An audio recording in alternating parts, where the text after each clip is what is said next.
안녕하세요. 전산세무 2급 강사 차전입니다. 저희 이번 영상에서는 98회 기출문제에 대한 이론시험 해설에 대해서 한번 보도록 할 건데요. 일단 1번 문제부터 보도록 하겠습니다.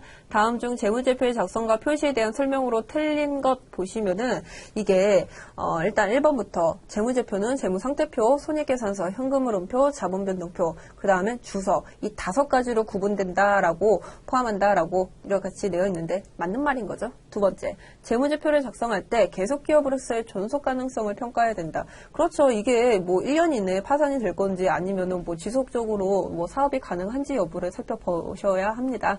세 번째, 중요한 항목은 뭐 재무제표의 본문이나 주석에 그 내용을 가장 잘 나타낼 수 있도록 통합하여 표시할 수 있다. 아니, 중요한데 왜 통합합니까? 따로 구분해서 입력을 해야 되는 거지. 그래서 3번이 틀린 표현이라고 될 수 있겠네요. 그리고 네 번째 보시면은 재무제표가 일반 기업회계 기준에 따라서 작성된 경우라고 하면은 그러한 사실을 주석으로 기재하여야 한다. 그렇죠. 일단은 내가 재무제표를 일반 기업회계 기준에서 따라서 했어요. 그러면은 우리 주석에다가도 우리 이와 같이 정확하게 기입을 했다라고 표시를 해줘야 돼요. 그래서 4번도 맞는 말이기 때문에 1번의 답은 3번으로 뭐 통합할 표시한다는 건 뭐 있을 수 없는 거죠. 3번으로 하겠습니다. 그 두 번째 문제 보도록 할게요. 다음은 재고자산의 단가 결정 방법에 대한 설명으로 틀린 것이라고 되어 있는데 단가 결정 방법 뭐 어떤 거 있었죠? 개별법, 선의선출법, 소비선출법, 평균법 이 4가지 등이 있었던 것 같습니다. 첫 번째 선의선출법은 재고자산, 기말재고자산이 가장 최근의 매입분으로 구성되며 기말재고자산이 시가에 가깝다. 그렇죠. 가장 최근에 매입분한 거니까 당연히 시가에 가깝겠죠. 너무나 당연한 얘기인 거고. 두 번째, 개별법은 실무에 적용하기 쉬우며 가장 정확한 단가 결정 방법이다. 가장 정확한 거는 맞아요. 근데 이게 적용하기 쉽으니까 제품 하나하나당 그게 얼마의 원가로 구성되어 있는지 그걸 어떻게 다 알아요. 뭐 바코드를 찍지 않는 이상에서야 거의 불가능하죠. 그래서 세 번째, 후이선출법은 매출 원가가 가장 최근한 매입분으로서 구성되므로 수익비용의 대응이 선의선출법보다 적절히 이루어진다. 그렇죠. 수익 매출액도 가장 최근에 판매가를 기준으로 산정이 된 거고 매출 원가도 가장 최근에 매입분으로 원가가 결정되어 있다 보니까 수익비용 대응이 선의선출법보다는 약간 적절하게 이루어졌다고 뭐 그런 장점은 있네요. 후이선출법 근데 요즘은 사용하고 있지는 않습니다. 네 번째, 평균법에서는 총평균법, 이동평균법 등이 있다. 그렇죠. 일단은 기말에 매입액과 그와 관련된 수량을 이렇게 분자 분모로 해가지고 단가를 결정한다고 하면은 총평균법인 거고 매입할 때 판매할 때마다 그 단가를 새롭게 결정한다고 하면은 이동평균법이라고 말씀을 드렸다.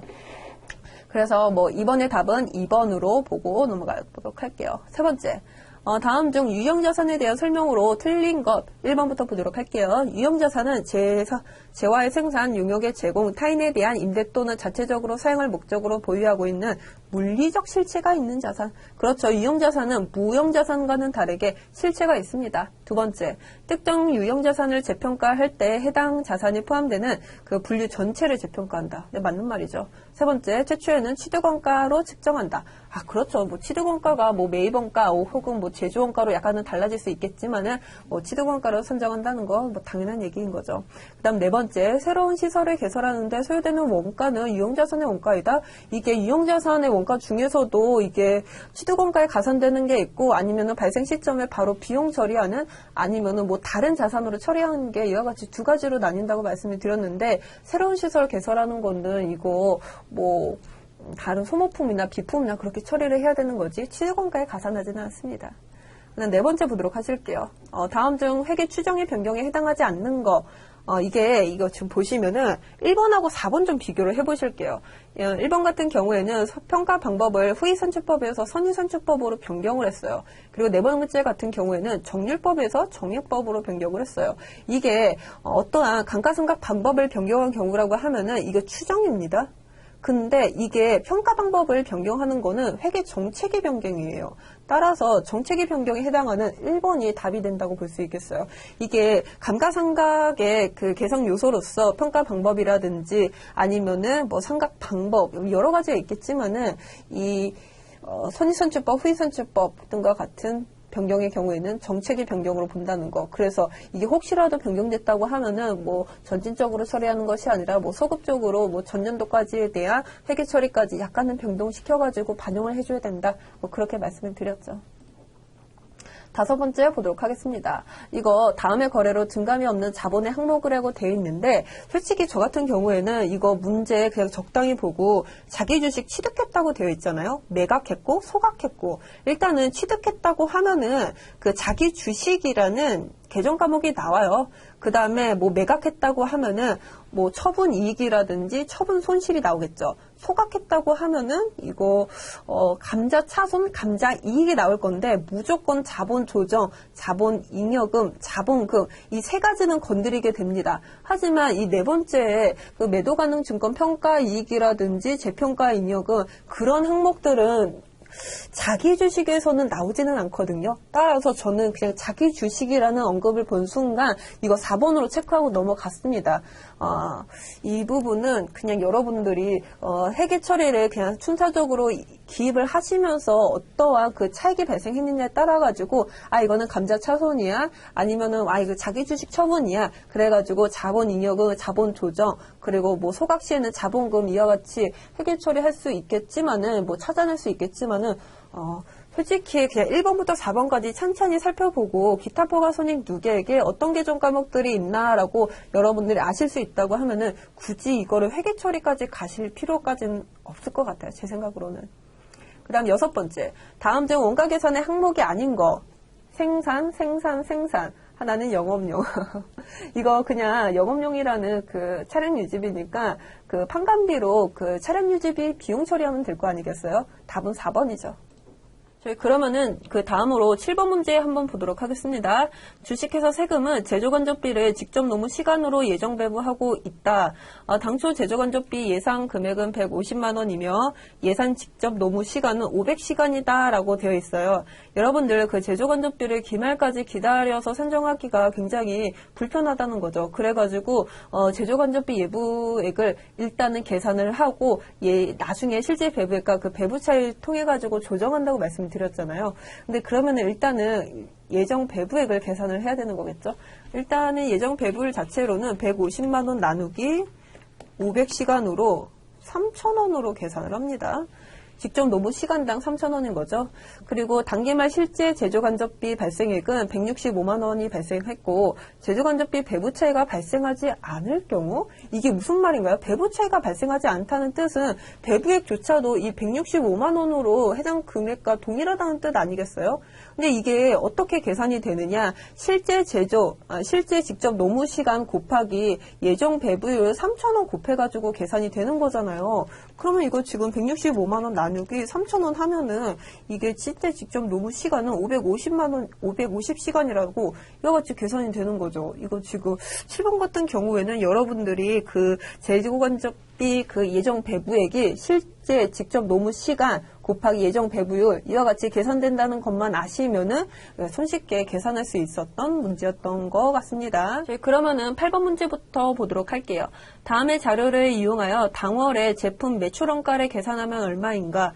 지금 제품 수량, 월말 제품 수량이라고 되어 있는데 저 같은 경우에는 무조건 제품 제공품이 나오면 T 계정을 그립니다. 얼마나 수량이 있는지 파악을 하기 위해서 일단은 월 초의 제품 수량으로는 500개, 월말의 제품 수량으로는 300개, 그 다음에 올해 판매된 제품 수량으로는 1000개가 있다고 해요. 그러면은 올해 제품이 완성이 된 가액은 얼마일까요? 지금 보시면은 1300개에다가 500개를 차감을 한 800개가 될 수 있겠네요. 이 800개가 올해 당해에 생산이 완료된 제품이겠죠. 그렇다고 하면은 일단 제품의 매출원가를 계산을 해야 되는 건데 저 같은 경우라고 하면은 매출원가 같은 경우 지금 여기에 값을 구하는 거잖아요. 그래가지고 여기 월초 제품 원가가 67,000원 그 다음에 월 말의 제품 원가가 55,000원 이와 같이 기입이 되어 있고 당월에 제품이 완성이 된 제품의 단위당 원가가 110원으로 약간 다른 표현으로 알려주고 있으니까 800개 곱하기 110 해가지고 88,000원 이와 같이 계산을 할 거예요. 그렇다고 하면은 수량뿐만 아니라 그 원가의 개념도 차변과 대변 모두 동일할 거 아니겠어요? 그래서 67,000원 더하기 88,000원 차변의 합계가 15,500,000원이기 때문에 여기서 55,000원을 차감을 한 10만 원이 이번에 매출 원가이겠구나 라고 하면서 3번으로 이와 같이 계산을 할 것 같습니다. 네. 그 다음 9번 문제에 대한 내용이에요. 다음 중 제조원가 명세서에서 제공하고 있는 정보가 아닌 것이라고 되어 있는데, 제가 이 매출 원가 원가회계 이론 파트 할 때 제조원가 명세서는 제공품 T 계정을 그려가지고 살펴볼 수 있는 계정 과목은 다 나온다. 그래가지고 제품이라든지 혹은 뭐 손익계산서의 항목들은 넣지 않는다라고 말씀을 드렸죠. 제공품 일단은 보시면은 단기 제품 제조원가의 경우에는 제공품에서 제품으로 올해 완성이 된 걸 대체하는 원가잖아요. 따라서 이것도 포함이 되는 거고, 단기총 제조원가는 올해의 제품의 생산으로 투입이 된 원가의 3요소를 이와 같이 한 거고, 이것도 제공품 T 계정에 포함이 되는 거고, 기말 제공품 재고액은 너무나 당연한 얘기인 거죠. 그 첫 번째 매출원가가 그 손익계산서 매출액에서 차감이 되는 그 매출 원가로서 제조원가 명세서에서는 찾아볼 수 없는 자료라고 볼 수 있겠습니다. 그 다음 10번 보도록 할게요. 당사의 제조활동과 관련된 물량 흐름은 다음과 같다. 설명 중 옳은 것은 저도 이거 딱 본 순간 T계정 그려보도록 할게요. 제공품에 대한 T계정인 거고, 기초 제공품이 1,500개, 단기 착수량이 8,500개, 공송품이 1,300개. 저 같은 경우에는 공송품은 대변 그 중간에 위치시켜주고 있어요. 그리고 기말 제공품이 하단으로 700개 위치하게끔. 그러면은 지금 현재 완성이 된 가액은 얼마일까요? 그 수량 1,500개 더하기 8,500개 하면은 일단 차변의 합계액은 10,000개예요. 그리고 여기서 2,000개를 차감을 하면은 8,000개가 모두 생산이 완료됐다라고 볼 수 있는 거겠죠. 근데 여기서 1, 2, 3, 4 답은 보시면은 완성품이 3%일 경우 이와 같이 표현을 하고 있네요. 완성의 30%가 정상 공손일 경우 완성품에 지금 8,000개 말하는 거죠. 3%? 이거 얼마인가요? 240개네요. 240개. 지금 240개가 비정상 공손 비정상? 공손으로는 잠시만요. 정상 공손이 240개. 그러면은 1,300개에서 240개를 차감을 한 1,060개가 비정상 공손으로, 이거 지금 2번이 답이 되겠네요.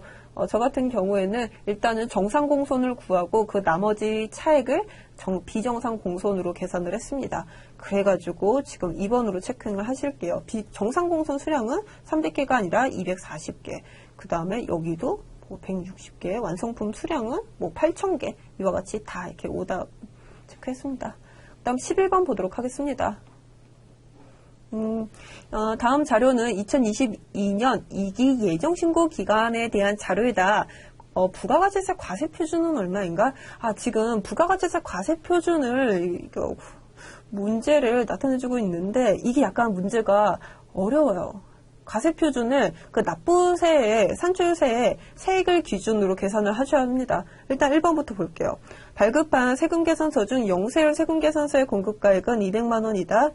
일단은 당연히 세액은 0원이겠죠. 그 이외에 매출 및 매입과 관련된 영세율 거래는 없다. 네. 두 번째, 세금계산서를 받고 매입한 물품은 공급가액은 1,550만 원, 부가가치세로는 155만 원이다.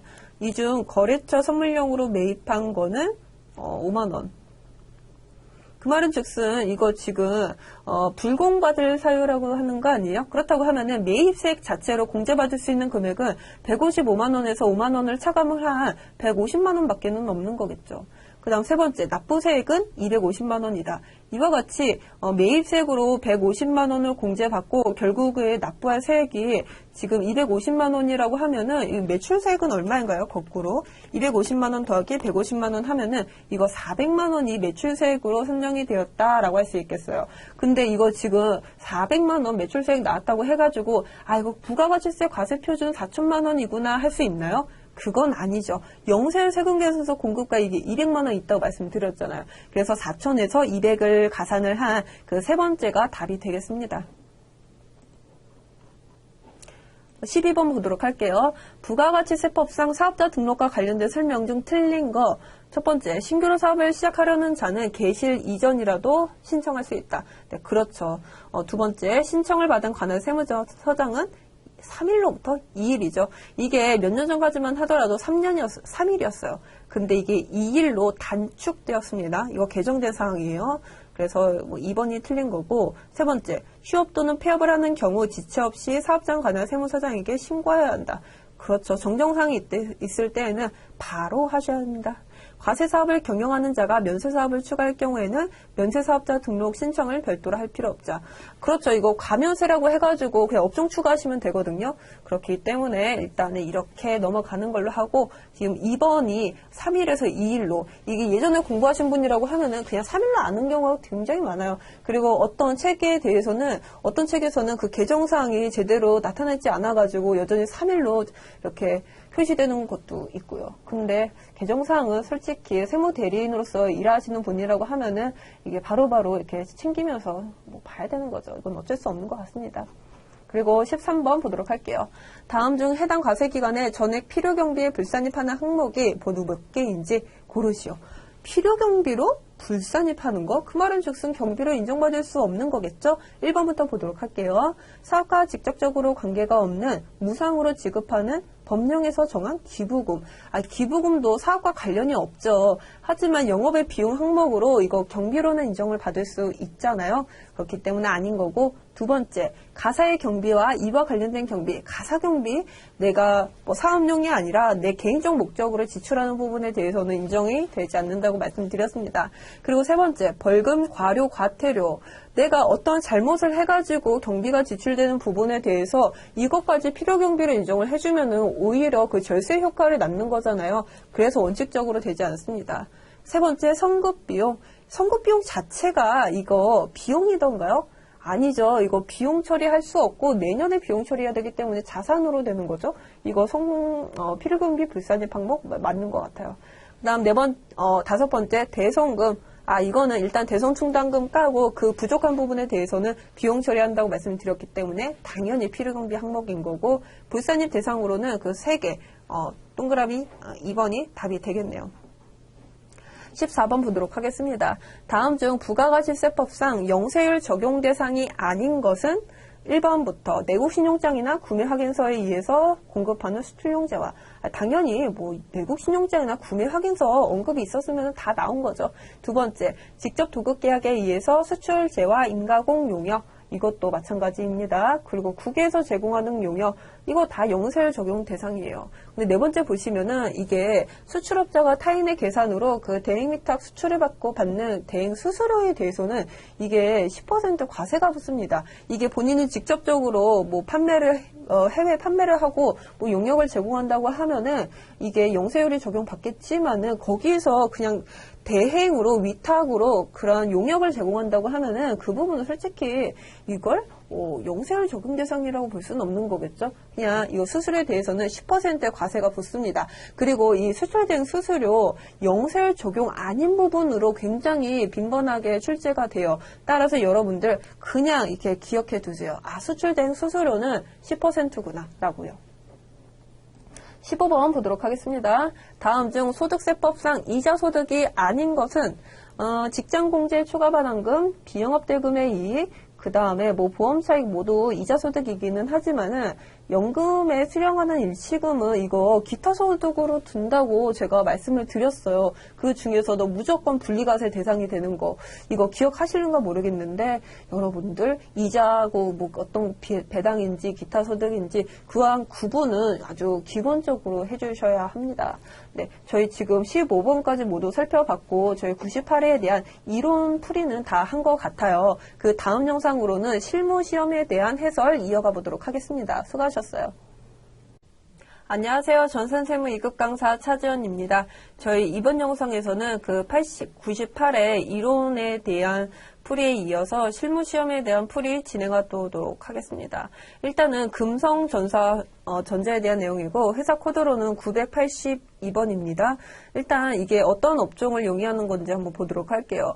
제조, 도소매, 부동산 임대업을 영위하는 중소기업으로서 22년도에 대한 10기에 대한 회계 처리 다음과 같이 진행하시오라고 언급이 되어 있네요. 그 첫 번째 일반 전표 입력에 대해서 한번 보도록 하겠습니다. 여러분들도 K랩 프로그램 트셔가지고 982번 주식회사 금성전자 열어두시고 일반 전표 입력 이거 켜도록 하겠습니다. 같이 입력을 해보도록 할게요. 혹시라도 내가 약간 시간이 부족해가지고 그냥 여러분들이 그냥 해설만 듣잖아요. 근데 솔직히 실무는 본인이 직접 기입을 해주셔야지만 실력이 늘거든요. 그래가지고 조금은 시간이 부족하시겠지만은 일시정지 버튼 누르시면서 같이 입력하도록 하겠습니다. 네, 일단 첫 번째 문제 보도록 할게요. 일반 전표 입력에 대한 입력인 거고 일자가 2월 15일자로 일단은 설정해두고 보도록 하겠습니다. 당사가 10%의 지분을 소유하고 있는 주식회사 한국으로부터 현금 배당 500만원과 주식 배당 100주를 보통예금 및 주식으로 수령하였다. 배당에 대한 회계 처리는 기업회계 기준을 준수하였고 원천징수 금액은 없다. 일단은 배당이나 이자를 받는 경우에는 그 원천징수를 하잖아요. 세금을 떼죠. 근데 그건 없다고 되어 있으니까 그 순수 그 세전이익으로 지급받은 부분에 대한 보통예금 입금 처리해 주시면 될 것 같습니다. 왜냐하면은 주식 배당 100주에서 받은 거 솔직히 회계 처리하지 않잖아요. 그 현금 배당 500만원 받은 부분에 대해서만 이게 보통예금으로 500만원 들어갔고 이거를 현금 배당금 수익 이라는 영업의 수익으로 처리를 하죠. 그래서 이와 같이 배당금 수익이라는 수익의 발생 대변으로 기입을 해주시면 될 것 같습니다. 다음 두 번째, 정기예금이 만기가 되어서 원금 500만원과 예금이자를 보통예금에 이렇게 이체되었다. 원천징수 금액은 자산으로 처리한다. 라고 되어 있죠. 3월 11일자 설정하고 보도록 하겠습니다. 이게 정기예금이 만기가 되었다는 뜻은 이거 지금 없어진다는 거잖아요. 정기예금 105로서 지금 500만원이 없어질 거예요. 근데 정기예금이 만기가 되었기 때문에 이자 수익으로 나오는 거 있지 않나요? 이자 수익으로. 지금 얼마나 발생했죠? 49만원이나 받았어요. 근데 이자 수익 이거 세전으로 받지 않고 세후 금액으로 받죠? 그만큼 선납 세금이 있는 겁니다. 선납 세금. 그 금액이 지금 75,460원인 거고 그러면은 이게 지금 원금 받아야죠. 그리고 세후 이익으로 받아야죠. 그렇다고 하면은 보통예금으로 입금된 금액은 그 75,490원을 차감을 한 540만 4,540원이 될 수 있겠네요. 됐네요. 원천징수한 금액은 자산으로 처리한다. 이 선납세금에 대한 얘기예요. 왜냐하면은 이게 법인인 경우라고 하면은 중간이납세 그 다음에 이와 같은 선납세금 차감해가지고 나중에 실질적으로 법인세 납부세액을 줄일 거잖아요. 그래서 자산으로 처리를 해야죠. 3월 15일자 보도록 하겠습니다.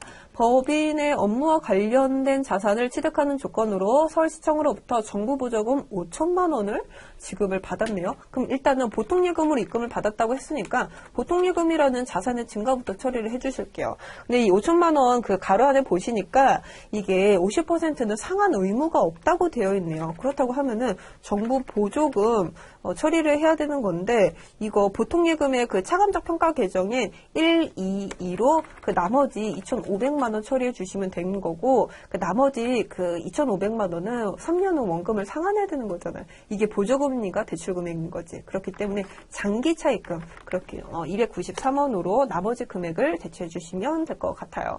그 다음으로도 8월 15일자 보도록 하겠습니다. 주식회사 당진으로부터 제품을 판매한 후에 외상매출금 483만 원에 대해서 조기 회수에 따른 매출 할인액을 차감을 한 나머지 금액이 보통예금으로 입금되었다. 그 말은 즉슨 이제 외상매출금에 대한 자산은 이제 더 이상 잡지 않는다. 그렇기 때문에 당진에 대한 당진에 대한 외상매출금 483만 원 없애줍니다.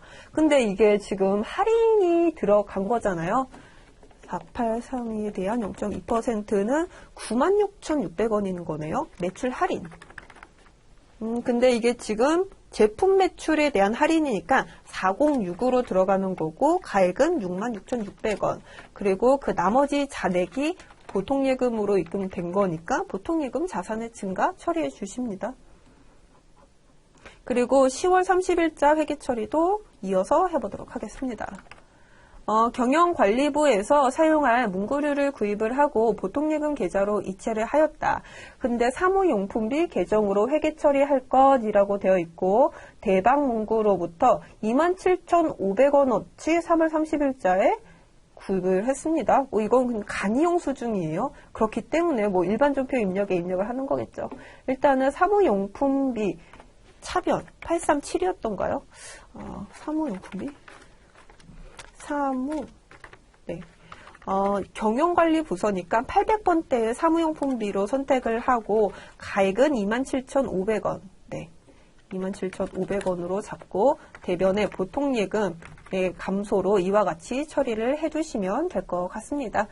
당연히 이와 같은 현금용 수중 아니고 신용카드 매출전표 아니고 또 간이용 수중이다 보니까 이걸 메인 매출전표가 아니라 이걸 그냥 일반 전표를 했어요. 그런 사항들은 여러분들이 실무에 가시면은 좀 더 정확하게 이해가 가능하고 조금 많은 자료를 다루다 보면은 그냥 실질적으로 이거는 그래서 계좌의 최고나 그래서 이거는 일반 전표 입력에 입력하는구나 이와 같이 눈치를 채실 거라고 생각을 합니다. 네. 그 다음으로는 메인 매출 전표에 대한 내용이에요. 여러분들도 일반 전표 입력은 모두 없애주시고 그 하단에 있는 메인 매출 전표 탭을 클릭을 하셔가지고 저와 같이 문제와 그 하단의 프로그램을 같이 보면서 입력을 해보도록 하겠습니다. 7월 22일자에 대한 내용이에요. 당사가 생산한 제품을 거래처의 세무에 선물로 제공하였다. 이거 지금 간주 공급인 거죠. 그렇다고 하면은 시가의 10% 부가가치세를 납부하라라고 하면서 이와 같은 거래에 대해서도 메인 매출 전표에 입력을 하는 거예요. 그러면은 이건 당연히 세금 계산서라든지 계산서 그런 내용은 없겠고 건별로 처리해 주시면 될 것 같아요. 그 다음에 우리가 7만 원에 대한 부가가치세를 부담해야 되기 때문에 일단은 이와 같이 기입을 하고 여기가 어디인가요? 세무죠. 세무. 그 다음에 혼합으로 두고 하단으로는 이게 무슨 제품을 판매한 거니까 일단은 대변으로 두기는 하는데 이게 제품을 판매한 게 아니라 제품을 제공을 한 거죠. 그렇기 때문에 150만 원에 대해서 적용을 50만 원으로 차감을 하는데 여기서 적용란에 여러분들이 8번에 타기정 대책으로 해주시면 되는 거고 그 다음 드디어 차변으로 이거 접대비 항목으로 둘 수 있는 거죠. 접대비로서 이거 지금 거래처에 57만 원만큼의 비용이 발생했다라고 이와 같이 이룰 수 있습니다. 일단은 제품이라는 게 접대 목적으로 나갔으니까 자산의 감소로서 대변에 적어줘야 하는 건 맞는 거고 이게 간주 공급이기 때문에 간주 공급의 경우에는 시가의 과세 표준으로 그 7만 원어치에 대한 거는 뱉어내야 돼요. 그리고 이거는 접대비 명목으로 지출이 된 거기 때문에 그 원가 50만 원에 부가가치세 7만 원을 가산을 한 57만 원이 비용으로 설정이 되는 거죠. 그 다음 두 번째 8월 5일자 가보도록 할게요. 현명 상사에게 제품을 납품하고 다음에 전자세금 계산서를 발급하였다. 지금 보시면은 8월 5일자에 550만 원짜리 지금 판매를 했네요. 전자제품이라고 해가지고 이게 별다른 내용은 없는 것 같고 일단은 전자세금 계산서인 거죠. 한번 보도록 할게요. 전자세금 계산서니까 11번이고 품목은 전자제품, 수량은 100개, 단가는 5만 원. 그래서 공급가액이 50만 원. 여기 거래 상대방이 어디인 거죠? 금성전자. 현명상사인 거죠.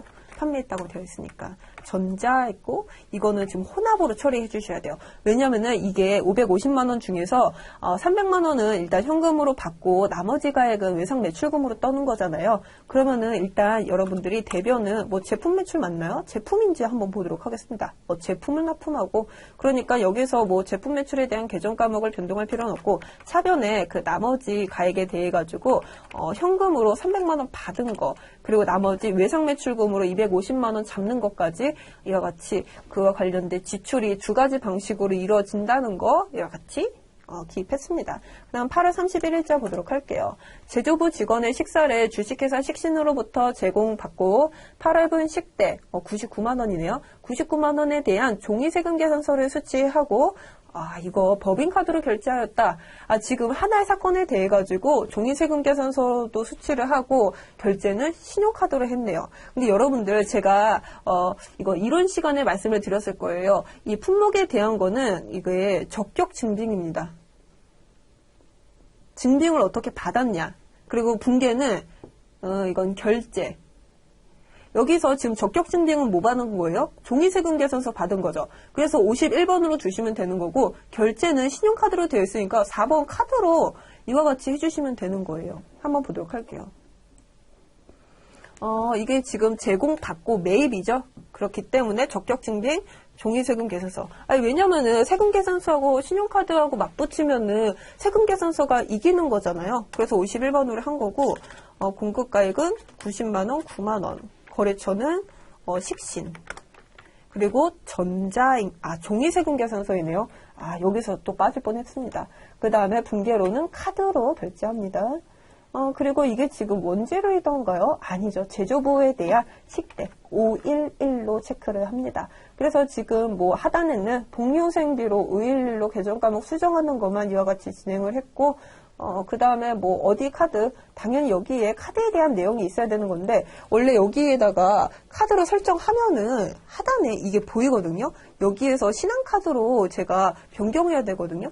근데 이게 없네요. 지금 이거 할 수가 없네요. 근데 원래는 하는 겁니다. 그 다음 네 번째 문제 보도록 할게요. 9월 7일자에 대한 문제입니다. 삼진건설로부터 사옥 신축 계약을 체결하고 본사 건물을 신축하기로 하였다. 공사도급 계약서 중 대금 지급에 관련된 내용은 다음과 같다. 당일에 계약금에 대한 전자세금 계산서를 적절하게 발급받았다. 일단은 삼진건설로부터 우리 건물 좀 신축해줘 라고 하면서 이렇게 계약을 맡긴 거잖아요. 그리고 계약금에 대한 전자세금 계산서를 발급을 받았대요. 9월 7일자니까 2022년 9월 7일. 이거 지금 말하는 것 같아요. 그러면은 이거에 대한 그냥 매입매출 점표 입력해 주시면 되는 거죠. 이게 문제입니까? 이거 지금 부가가치세를 포함해서 보통예금으로 계좌가 이루어진 것으로 가정한다. 일단 해결 처리 보도록 할게요. 이거 지금 어떤 거죠? 전자세금 계산서인 거죠. 51번인 거고 가액 자체로는 4,800만원. 그리고 여기가 지금 거래처가 어디인 거죠? 삼진건설. 전자세금 계산서고 이거는 분계를 혼합으로 해주실게요. 이거 원재료이던가요? 아니죠. 건설 중인 자산입니다. 왜냐면은 아직은 건물 형태는 아닌 거잖아요. 그래서 건설 중인 자산으로 둔 거고 이게 원재료나 혹은 상품의 매입이 아니기 때문에 그와 관련된 대금 결제 그리고 또 이게 지금 보통예금으로 이루어진 거잖아요. 그래서 혼합으로 넣고 대변에 보통예금 자산의 감소 처리했습니다. 그 다음에 9월 30일자 보도록 할게요. 당사는 주식회사 명국에 제품을 1,000만원에 판매를 하고 전자세금 계산서를 발급하였다. 근데 이게 지금 4월 30일자에 계약금을 지급받은 게 있네요. 일단은 이거 그 첫 번째 주에 대한 것부터 하고 진행해 보도록 할게요.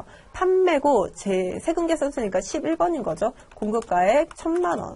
그리고 거래처는 명국. 전자이던가요? 네, 전자이네요.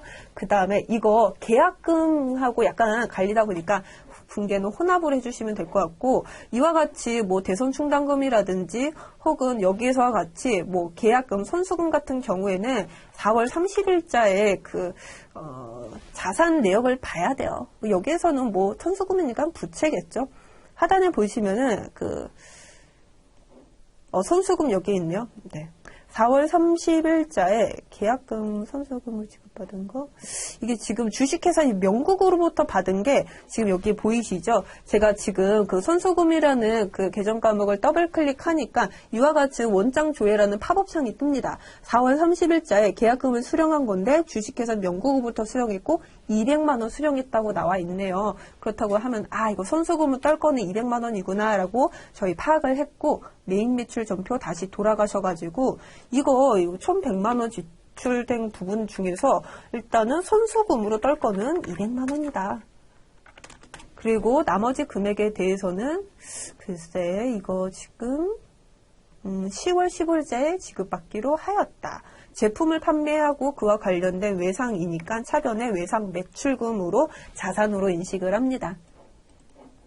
그 다음에 부가가치세 신고와 관련된 내용인데 저희는 뭐 학기 전에 이거 다 끄고 그 다음 메인 매출 전표 다 끄고 한번 문제 보도록 하겠습니다. 3점짜리 외워 쉽다는 거죠. 네.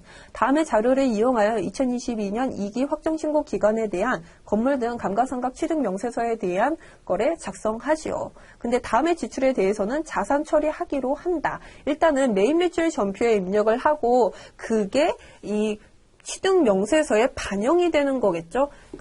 일단 보도록 할게요. 부가가치세 부속 명세서로서 이 건물 등 이게 이와 같이 지금 2기 확정인 거죠. 10월부터 12월까지 이렇게 있습니다. 근데 이게 원래 메인 매출 전표에 입력됐다고 하면은 그 F4 불러오기를 통해 가지고 이게 메인 매출 자료를 그대로 불러와요. 근데 저희는 그 단계를 거치지 않았기 때문에 여기에 생으로 입력을 해야 되는 건데 일단 보도록 합시다. 10월 6일자에 영업부서에 사용할 개별 서비스 과세 대상 승용차의 구입이라고 되어 있는데 이게 계획소세 대상이라고 하면은 웬만해서는 불공 사유에 해당이 됩니다. 근데 저희가 지금 공제받지 못할 매입세입 명세서 하고 있는 거 아니잖아요. 그냥 단순히 원가 취득을 했는데 그게 일반 매입이 아니라 고정자산 매입이라고 하면은 일단은 2,800에 대해서는 세금 개선서 매입 중에서도 고정자산 매입으로 일단 설정해 두고 이거를 또 불공으로 빠지고 이렇게 진행이 되는 거겠죠. 일단 여기에서는 고정자산에 대한 내용만 이거 차량 운반고로 두는 거고 그 다음에 11월 22일자 제조부서에서 사용할 기계장치라고 해가지고 구분 설정해 주시고 기입해 주시면 되는 거겠죠. 영업부서에서 사용할 복사기 이것도 종이세금 계산서 이거는 비품으로 처리해 주시면 될 것 같고 비품이라는 게 여기 하단에 없을 거예요. 이거 지금 구분란 보시면은 여기에 10월부터 12월 일단 1월 1일이라고 합시다. 여기 지금 자산 구분란이 있어요. 여기에 비품이 없습니다. 그렇다고 하면은 이거 그냥 기타로 두시면 되는 거예요. 전혀 어려울 게 없습니다. 네, 굳이 이 3점짜리 이 취득명세서를 제가 직접 적지는 않을게요. 다음으로 부가가치세 신고서 작성하는 내용인데요. 한번 보도록 하겠습니다. 이 부분은 부가가치세 신고서 불러와서 같이 입력하시면서 살펴보도록 할게요. 이 4월 1일부터 6월 30일까지에 대한 내용이고 부가가치세 신고서를 작성하고 과세표준 명세와 혹은 부속 명세는 입력하지 말 것. 매출 자료부터 보도록 합시다. 전자세금 계산서의 과세 매출액이 지금 현재 4천만 원 하고도 세액은 3,500만 원이라는 건데 그 말은 즉슨 이게 지금 5천만 원짜리 영세율 매출이 있다는 거죠. 4천만 원, 4억, 그 다음에 3,500만 원. 네. 그 다음에 그 두 번째로 신용카드 현금영수증 과세 매출액이 500만 원, 50만 원.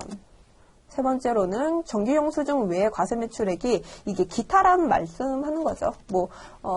고정자산 매각? 아니, 고정자산 매각보다는 간주 공급이라든지 간주 임대료 그게 4번으로 나올 것 같습니다.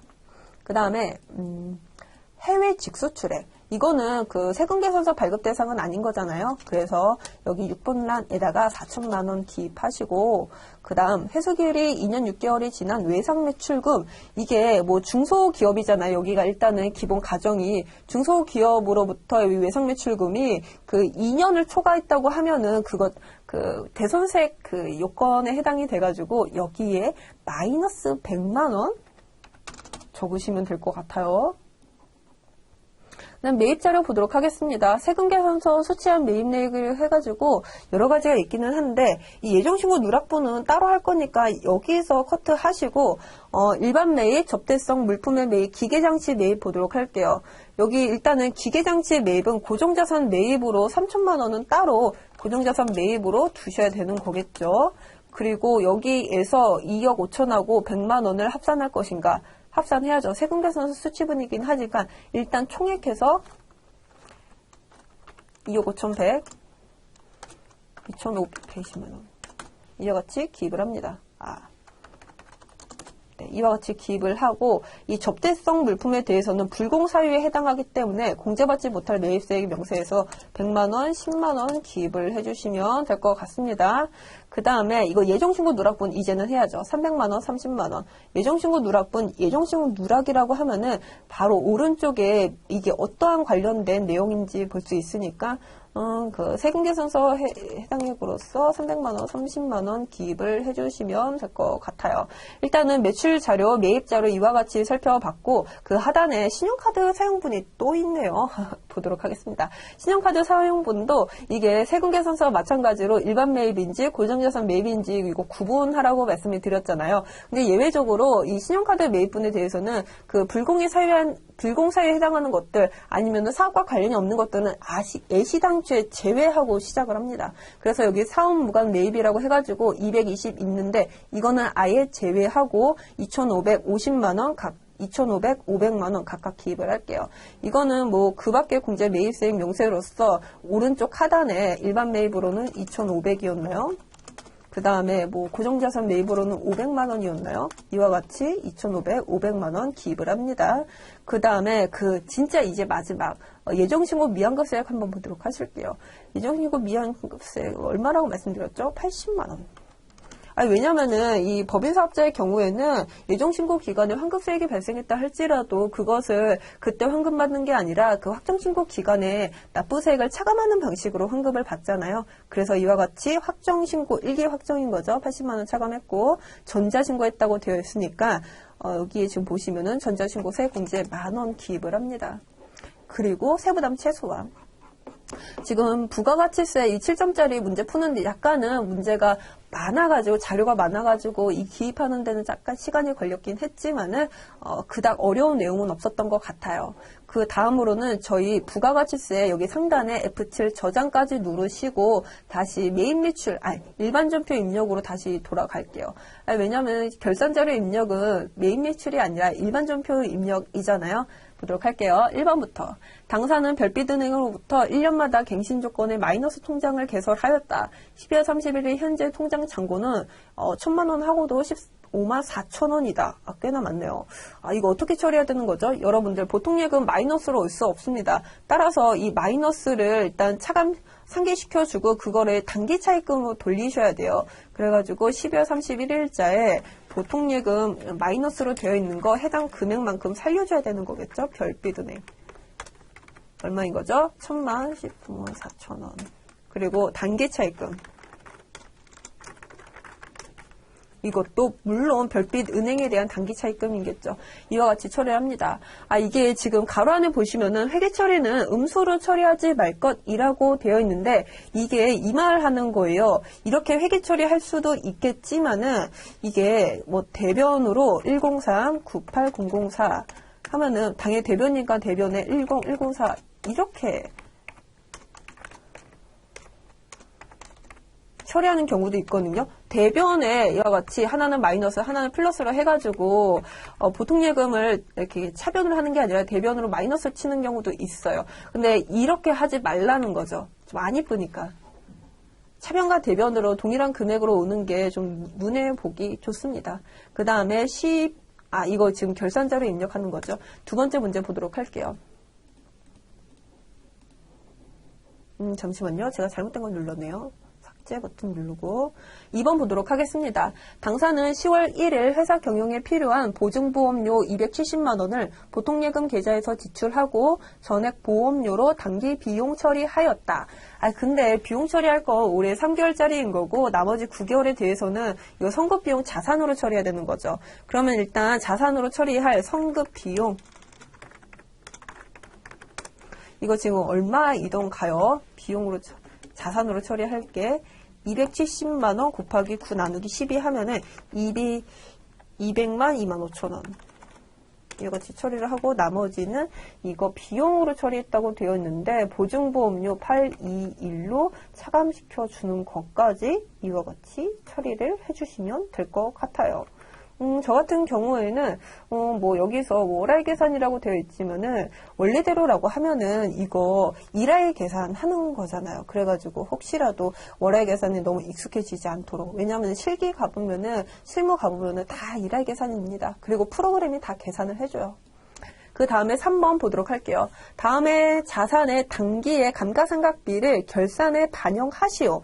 이게 웃긴 게 본인이 직접 뭐 정률법 혹은 뭐 정액법상의 감가상각 비용을 직접 계산하라는 거잖아요. 일단은 뭐 해야죠. 그러면은 그 첫 번째로 건물에 대한 감가상각비 보도록 하겠습니다. 정액법이죠.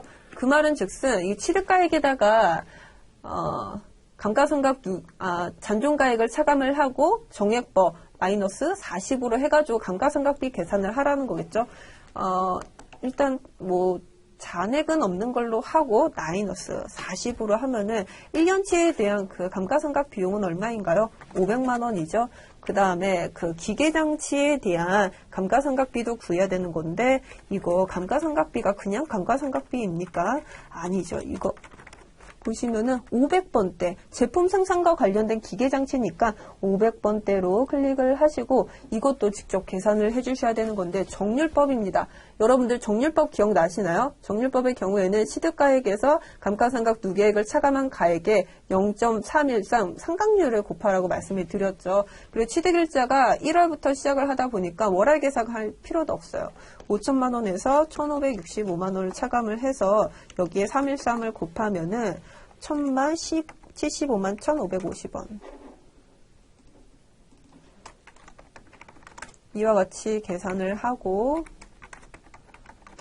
그 다음으로는 그 감가상각 누계액을 세야 되는 건데, 대변으로 건물에 대한 감가상각에는 건물 이게 지금 202로 되어 있잖아요. 그럼 당연히 그와 관련된 감가상각 누계액은 203이겠죠? 그러면은 이게 약간 꼬이긴 했는데 그 한꺼번에 하기로 해요. 잠시만요. 기계장치가 지금 코드가 얼마였죠? 206이니까 그 다음 감가상각 누계액으로 207로 선택하셔가지고 이와 같이 비용과 그와 관련된 자산의 차감적 평가계정 계상을 했습니다. 물론 이와 같이 저희가 계산을 해도 좋지만은 원래대로라고 하면은 여러분들이 실무에서 여기 그 부가가치세 원천세 신고뿐만 아니라 그 나머지 내용 있고 고정자산 그리고 미상각 자산의 뭐 감가상각 계산 뭐 해가지고 거기서 일단은 감가상각비를 계산을 한 다음에 이게 그 자동 결산 중 하나였잖아요. 그래서 결산자로 입력으로 들어가셔가지고 상단에 감가상각을 클릭하셔가지고 그 자료된 걸 불러와서 전표 추가를 통해 가지고 입력하는 게 그게 FM적인 방법인 거죠. 그냥 단순히 여기에서는 당신이 뭐 정액법, 점유법 상의 감가상각비를 제대로 구할 수 있고 이거를 뭐 800번대, 500번대로 구분해서 설정할 수 있느냐, 그 얘기 물어봤던 것 같아요. 그 다음 네 번째 보도록 하겠습니다. 단기말 현재 자산의 재고자산은 얼마인가? 재고자산은 다음과 같다라고 되어 있는데, 이거 어떤 건가요, 여러분들? 이거 그 자산의 수동결산, 그 다음에 뭐 자동결산 있는데, 자동결산 중 하나로서 이거 기간 설정을 1월부터 12월까지 설정을 해두고, 기말 원재료의 경우에는 여기서 400만원, 그 다음에 기말 제공품의 경우에는 여기다 두는 거였죠. 그 다음 800만 3천원. 800만 3만원, 803만원. 그 다음에 기말 제품의 경우에는 위탁 재고 800만원, 100만원 별도? 아니 위탁으로 내가 재고를 맡겠다 할지라도 그거는 내 재고인 거잖아요. 그래서 800만원 이와 같이 계산을 해서 전표 추가까지 클릭을 하시면은 이것이 지금 매입 매출 일반 전표 입력에 12월 31일자에 반영이 된 걸 확인하실 수 있습니다. 네, 지금까지 뭐 4번에 대한 내용 다 살펴본 것 같고 5번 보도록 하겠습니다. 5번 잠시만요. 12월 31일자 그 바로 아래에 해야 되는 건데 이게 너무 많아. 바로 하단에 할게요. 결산일 현재 다음에 채권잔액에 대한 대손 충당금을 설정하시오. 지금 보시면 추정률이 외상매출금인지 단기 대여금인지에 따라가지고 1%, 2% 각각 다르게 설정되어 있습니다. 근데 이거 일단은 12월 31일자에 합계잔액 시산표 보고 대손 충당금이 지금 현재 얼마로 설정되어 있는지 그리고 또 얼마나 추가적으로 이걸 다시 설정해야 되는 건지 봐야 될 거 아니겠어요? 외상매출금 보도록 할게요. 외상매출금 이거 지금 대손충당금이 없네요. 지금 보시면은 외상매출급에 대한 대손충당금 자체가 아예 잡혀있지 않습니다. 그 다음에 단기 대여금 보도록 할게요. 단기 대여금도 없어요. 그 말은 즉슨 1%, 2%로 계산되는 금액을 모두 대손충당금으로 설정해야 된다는 말이겠죠. 근데 그러려면은 외상매출금, 단기 대여금에 대한 잔액을 알아야 되는 거겠죠. 그래서 학계잔액 시산표 12월 31일자로 다시 들어가셔가지고 외상매출금 얼마 있는지 보도록 하겠습니다. 이 잔액이 지금 여기를 보시면 되는 거예요. 원래는 기초까지만 하더라도 지금까지 지금 발생된 게 17억 5,700만 원이네요. 근데 이게 회수가 돼가지고 지금 회수가 된 금액이 14억 1,700만 원인 거고, 그래가지고 남아있는 외상매출금이라는 자산의 잔액이 지금 차변의 잔액으로 이와 같이 3억 3,900만 원이라고 나타내주고 있어요. 그렇다고 하면은 3억 4,970만 원, 3억 3,970만 원, 여기에서 0.01 해가지고 그냥 대손삼각비, 대손충당금 설정해 주시면 되는 거고, 그다음 두 번째, 어떤 거에 대한 내용이나요? 잠시만요. 단기 대여금인 거죠. 단기 대여금 지금 얼마죠? 이거는 지금 올해 회수된 게 없네요. 그래서 기초 8천만 원이 그대로 기말의 가액으로 남아 있어요. 그러면은 이 8천만 원에 곱하기 2% 해가지고 160만 원을 대손삼각비, 대손삼각비, 대손충당금으로서 설정해 주시면 되는 거겠죠. 뭐 그렇게 어려운 거는 아닌 것 같습니다. 네, 저희 그러면은 이번에는 그 소득세에 대한 문제 풀어보도록 하겠습니다. 소득세는 총 15점이 배점되어 있는데 첫 번째 문제가 5점짜리네요. 보도록 할게요. 2022년 1월 10일에 입사를 한 사원코드 101번의 나인턴은 2022년 2월 28일에 퇴사를 하였다. 1월과 2월의 급여 자료는 다음과 같다. 1월과 2월의 급여 자료를 급여자료 입력에 반영을 하고 2월분에 그 원천징수 이행사항 신고서를 작성하시오. 근데 그 가로 안에 보실게요. 급여 지급일은 귀속월의 말일이며 2월별 급여자료 입력 시 중도퇴사자에 대한 연말정산을 포함하여 작성할 것.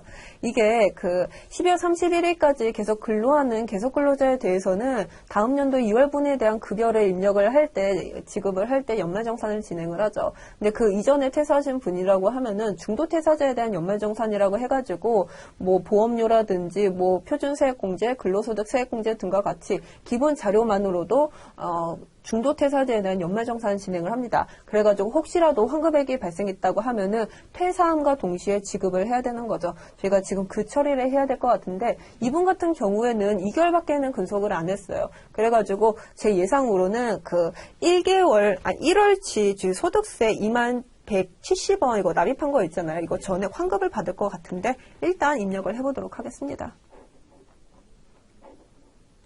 여러분들도 일단 그 세 번째 원천징수 탭 들어가셔가지고 급여 자료 입력 가보도록 하실게요. 1월 달에 대한 거는 1월 기속 1월 31일 지급이니까 이와 같이 기간 설정해 두시고 그 다음으로 나인턴에 대한 기본급 200만원, 식대 12만원. 그러면은 뭐 고용 그 소득세, 지방소득세 이와 같이 기재가 될 거예요. 근데 어떤 분들은 이게 왜 국민연금, 건강, 장기요양은 왜 비어있냐 이렇게 생각하실 수 있는데 이건 약간 사담이에요. 실무적인 얘기긴 한데 이 그 해당 사업장에서 그 고용 취득 신고를 한다고 해요. 근로자를 고용하면은 그와 관련해서 4대보험 취득 신고를 해야 됩니다. 근데 이게 그 매월 1일자에 입사한 분에 대해서만 4대보험 전액이 그 날짜부터 부과가 돼요. 근데 2일 이후에 입사하신 분이라고 하면은 그 날짜에 대한 거는 고용하고 산재밖에는 적용이 안 되고 연금하고 건강보험료에 대해서는 그 다음 월부터 2월 달부터 진행이 된다는 거죠. 그래서 실무상 이렇기 때문에 연금과 건강에 대해서는 이렇게 빈칸으로 둔 거고 그러면 일단 1월 달에 대한 마감은 다 한 것 같아요. 마감 치고 2월 달 보도록 할게요. 2월 28일. 나인턴 보도록 하겠습니다. 이분이 지금 300만원, 그 다음에 식대로는 18만원이에요. 그 다음에 국민연금이 13만 5천원, 건강보험이 10만 2,910원, 장기요양이 11,850원. 다음 고용 맞는지 24,640원. 그 다음에 소득세 여기서 안 떼죠? 아니 굳이 나갈 사람한테 소득세를 왜 떼겠어요? 환급해줘도 몰자를 파네. 그래가지고 여기서는 임의로 스페이스바를 눌러가지고 여같이 처리를 하고 여기서 멈추는 게 아니라 이분 그 퇴사 일자 두셔야 돼요. 지금 퇴사 일자가 언제죠? 잠시만요. 2월 28일이라고 되어 있을 거예요. 예, 2월 28일. 그래가지고 사원 등록에 가셔가지고 나인턴시 클릭하셔가지고 맨 하단에 퇴사 일자를 2022년 2월 28일로 설정을 합니다. 이렇게 두면은 우리 급여자료 입력 탭에 2월 달로 설정되어 있는 거에 나인턴시 클릭하셔가지고 여기 중도퇴사자 정산 클릭을 하실게요. 그럼 팝업창이 뜹니다. 이게 지금 나인턴시에 대한 중도퇴사자에 대한 연말정산 지급명세서예요. 지금 보시면은 이거 지금 국민연금, 건강, 고용보험 다 납입한 게 다 차감이 돼가지고 결국에는 그 72번의 결정세액이 없는 걸, 빵인 걸 확인하실 수 있습니다. 그 말은 즉슨 지금 이분이 2개월치 동안 근무를 하면서 납입할 세금은 없다는 거죠. 그렇다고 하면은 기납부 세액이 2만 하고도 170원에 대한 그 전액 환급이 이루어져야 한다고 이와 같이 나타내주고 있습니다. 그럼 이것을 급여에 반영해 보도록 할게요. 클릭을 하겠습니다. 그렇다고 하면은 저희가 지금 1월 달에 납입을 한 이 22,000원 분에 대한 환급이 2월 달에 바로 적용이 되는 걸 확인하실 수 있고 여기서도 마감 클릭하고 예로 해 주실게요. 그럼 여기에 지금 중도정상 적용한 마감 처리까지 함 이렇게 해가지고 퇴사자에 대한 중도정상까지 우리가 원천징수 이행사항 신고서에 정상적으로 반영을 할 수 있겠구나 라고 하면서 2월분에 대한 이행사항 신고서를 작성을 해야죠. 지금 보시면은 여러분들 이거 하단에 그 중도퇴사자 이분 누구 말씀하시는 거죠? 나인턴시에 대한 환급이 이와 같이 이루어지는 걸 확인하실 수 있습니다. 뭐 상단에서야 뭐 간이세액으로서 나인턴하고 그 다음에 그 아까 그 최씨 있었잖아요. 그분의 총 지급액이 합계된 금액이 여기에 있는 거고 이 나인턴시에 대한 거는 또 따로 빼가지고 이와 같이 되어 있는 거 확인할 수 있고 저도 여기 상단에 F8 마감 누르셔가지고 저장하는 것까지 진행할게요. 저희가 지금 뭐 1번 문제에 대한 거는 다 살펴본 것 같고 2번 문제 보도록 하겠습니다. 근데 이거는 저희가 직접 입력하지는 않고 그냥 이게 뭐 세법적으로 여다 아니다 라는 그 판단만 일단 문제 풀면서 진행해 보도록 할게요.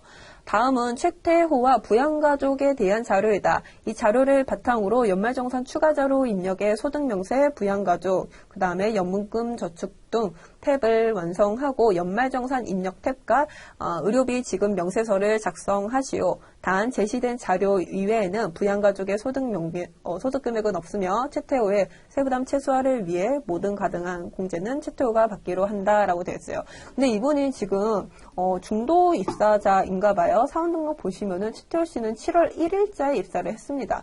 그렇다고 하면은 도대체 상반기 때는 어디서 근무를 했는지 그 영수증을 같이 받아서 반영을 시켜줘야 되는 거잖아요. 그래서 이와 같이 태평성대라는 뭐 상반기 6개월치에 대한 2,300만 원에 대한 세액을 우리 소득명세에 적으셔야 돼요. 근데 이것뿐만 아니라 그 하단에 국민연금이라든지 건강, 4대 보험과 관련된 이 납입액도 당연히 소득공제 혜택을 받을 수 있으니까 당연히 기입을 해주셔야 되는 거겠고 그러면은 세액은 어떤 금액을 기준으로 입력을 하셔야 되는 걸까요?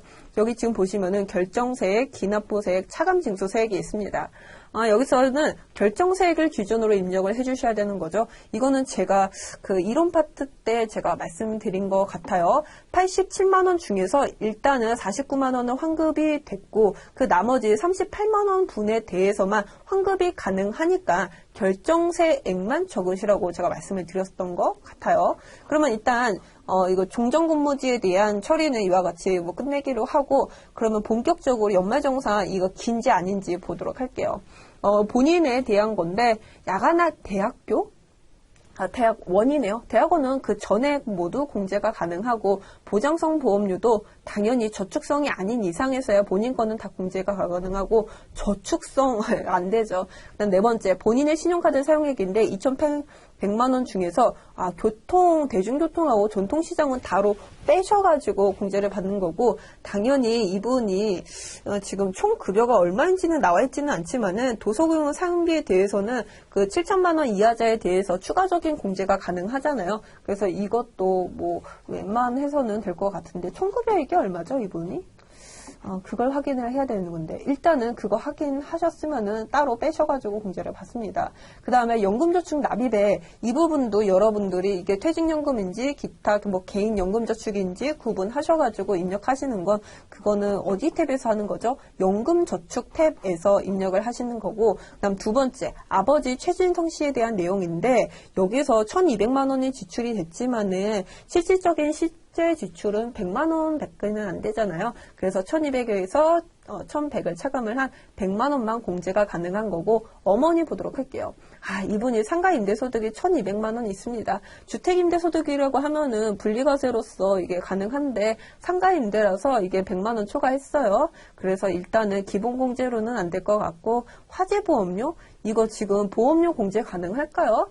보험료 공제의 경우에는 나이와 소득 요건을 모두 갖춰야 되는 건데, 소득 요건이 안 되니까 패스. 세 번째, 질병치료비 300만 원인데, 의료비 세액 공제의 경우에는 이분이 소득이 있으나 없으나 다 공제 가능하죠. 그래서 뭐 기본 공제로는 안 되겠지만은 의료비는 그 300만 원 전액 부담이 가능합니다. 그 다음 종교단체의 경우에는 이게 나이는 보지 않지만 소득은 보기 때문에 이거 패스해 주시고요. 그 다음에 배우자 심리민 씨에 대한 거 보도록 할게요. 여기서 지금 총 급여액이 900만 원인데 일용 근로자에 대한 총 급여가 300만 원이니까 그 상용 근로자에 대한 거는 300만 원으로 500만 원 이하인 거잖아요. 당연히 기본 공제 가능하죠. 그 다음에 시력보정용 안경의 경우에는 50만 원을 한도로 공제를 받을 수 있는 거고, 그 다음에 300만 원을 170만 원을 차감을 한 130만 원에 대한 공제만 가능한 거고, 건강기능은 아예 제외시켜줘야 되는 거겠죠. 배우자 명의의 신용카드 사용에 이분이 그 소득요건 맞추기 때문에 당연히 되기는 하는데, 대중교통하고 전통시장을 차감을 한 그 나머지 200만 원에 대해서만 신용카드로 다시 설정해 주시는 거. 그 다음에 그 자녀 한번 보실게요. 미국 현지의 고등학교 예외적으로 그 해외 지출하는 부분에 대해서는 교육비에 대해서만 공제가 가능하다고 말씀드렸습니다. 600만 원 기입을 해주시되, 이분이 지금 몇 살이는 거야? 03년생이면은 18살이니까 뭐 다 될 것 같습니다. 300만 원? 600만 원, 900만 원. 일단 기입을 하시는 거고, 세액공제 대상 금액 자체로는 뭐 달라질 수 있는 거죠. 그 다음에 보장성 보험의 납입에 30만 원, 나이와 소득 요건 모두 해당하니까 공제 가능하고, 건강 증진. 지금 고등학생이라서 힘들다고 해가지고 한약을 구입했나 봐요. 하지만 이거는 뭐 치료 목적의 그런 약이 아니기 때문에 공제 대상에서 제외를 합니다. 네, 이와 같이 저희 자료 2번까지 살펴봤고, 그 다음에 자료는 뭐 다시 뭐 따로는 없는 것 같아가지고 지금 98의 실기에 대한 해설은 여기까지 하는 걸로 하겠습니다. 다들 고생 많으셨고, 그 다음 97에 이론 문제에 대한 풀이로 다시 돌아오도록 할게요. 수고하셨습니다.